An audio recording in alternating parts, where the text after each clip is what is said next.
Susubukin natin ang talas ng mga isip ng mga senior na ating bisita. Si Tatay, 73 years old. Nanay, 70. Okay, let's go! Okay. Pili, bukat. Bubuksan. Oo. Kailangan ko may 1. Napakabagal. Ay, mali. Ay, ikaw na. Hop. Diba gaganan mo muna, hindi makikita sa video. Ikaw na. Ako na naman. Oo.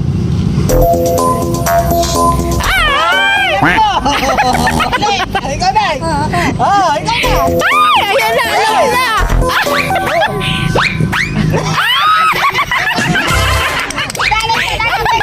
100! 200! Alam si Nanay! Oh, round 2 tayo! Right! For 300